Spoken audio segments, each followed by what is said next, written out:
বল কি বলছিস? হ্যাঁ আমি তো ভালোই আছি, তুই কেমন আছিস বল? হ্যাঁ বলিস না, আর সংসারের কথা কি বলবো।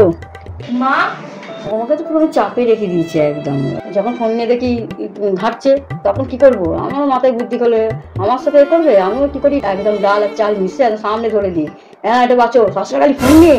না না আমার ছেলে তো আমার হয়ে আছে বলেই তো আমি করতে পারি। আমার বাবা আমার কথা ছাড়া ও কি বলবে, ও সাহস পায় নাকি ওকে বলতে কিছু। আর আমার ছেলে কারোর কথা শোনে, আমার যেটা বলবে সেটাই ব্যাস, ও কোনো ও বলে তুমি যা করবে করবে, আমি কিছু বলার নেই। তবে তো ঠিক হবে, তুই আমার মতন শেখ। না না না না না না না না, এভাবে তো বসে থাকলে হবে না। শাশুড়িকে একটা উচিত শিক্ষা দিতেই হবে। এতক্ষণ ধরে ভাবছি, কিছুই তো মাথায় এলো না।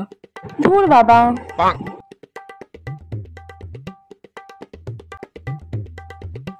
এই তো একটা আইডিয়া এসেছে।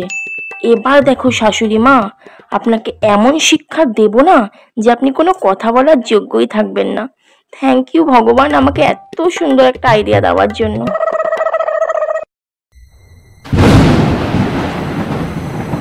কে ওখানে দাঁড়িয়ে আছে নড়ছে, দেখি তো লাইটটা জ্বালে। কে? বাইরে এসো। কে? কে দেখি মুখটা একটু দেখি, কে? কে? বৌমা সারা দাও। বৌমা কি ভুল দেখলাম নাকি? কে? আমার যেন কেমন হচ্ছে, কি জানি হয়তো ভুলও দেখতে পারি।